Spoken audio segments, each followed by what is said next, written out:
I said I was going to make videos talking about the Leafs prospect pool because I talked about the Habs, I talked about the Canucks, I talked about Detroit and some of their prospects, but I haven't actually touched on Toronto. So, what more appropriate way to start this off by going over probably my favorite Toronto Maple Leafs pick in a very long time.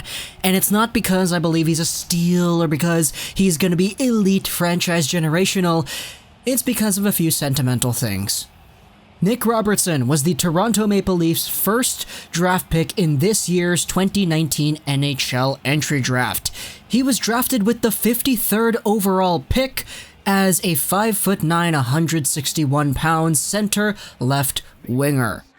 Robertson is a skilled, shifty forward who's only 5'9", but who has a motor that doesn't quit, posting 55 points in 54 Peterborough Petes games this year in the OHL, and as one of the youngest players in the draft, being born on September 11th. Yeah, September 11th, 2001, it's very unfortunate. Nicholas Robertson is the newest member of the Toronto Maple Leafs, and one who is putting his name on the map indefinitely.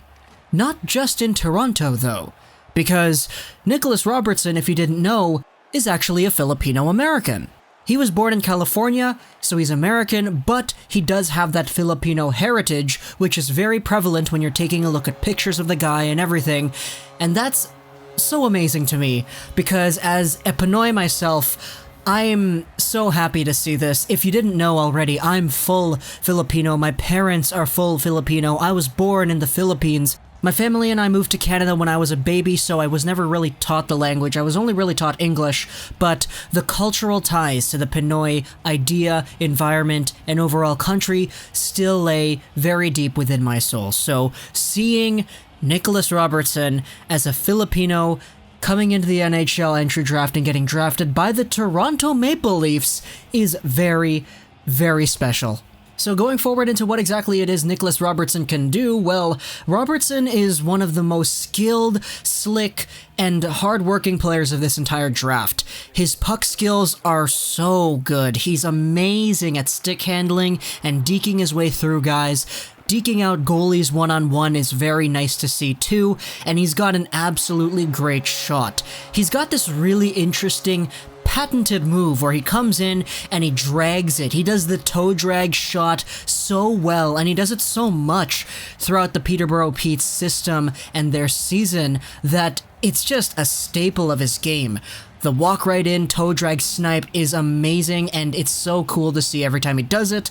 Obviously, I'm not going to imply that it translates into the NHL 100%, but I'm just saying that the puck skills, the shot, all the deking ability, it's all there in Nicholas Robertson, and the fact that he is 5'9" certainly was an obstacle for his development and his draft stock, but the Maple Leafs are getting a player who a lot of people pegged as a really early second-round talent.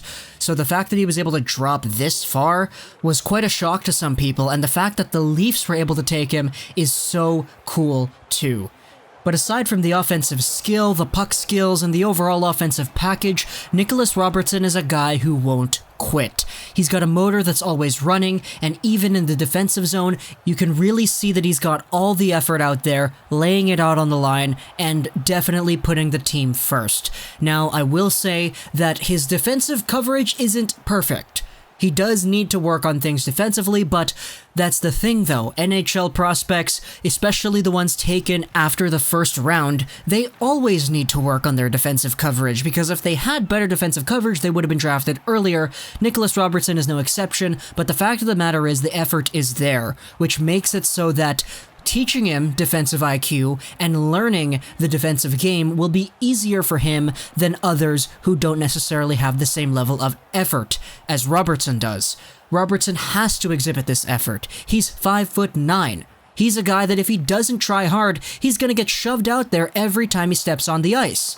So the fact that he was able to do the things that he did in the OHL this year, and the fact that he was able to do all that at 5'9", just shows the overall work that he's able to put in and night out. Robertson, to me, is a guy who does have the potential to be an elite first-line talent one day. However, a lot of things are going to need to be right, and a lot of things are going to need to go right if that's going to happen. Which is why, to me, I see him more likely as a top 9, top 6 kind of guy, a guy who could really contribute on the power play, and a guy who could do some pretty good things out there when he's got offensive ice time, but not someone who's necessarily able to take the defensive roles of a first-line player, nor play out the ice time of a first-line player either. As I said though, the potential is there that he does do that, I just don't see it as likely. I see him likely as a top 9, top 6, but his offensive skills are definitely amazing. So from one Pinoy to another, Nicholas Robertson, thank you for being so good at hockey and giving the Pinoys another NHLer to cheer about, because we have Matthew Dumba who's pretty good, but another one doesn't hurt for sure. Hope you enjoyed this video, and bye.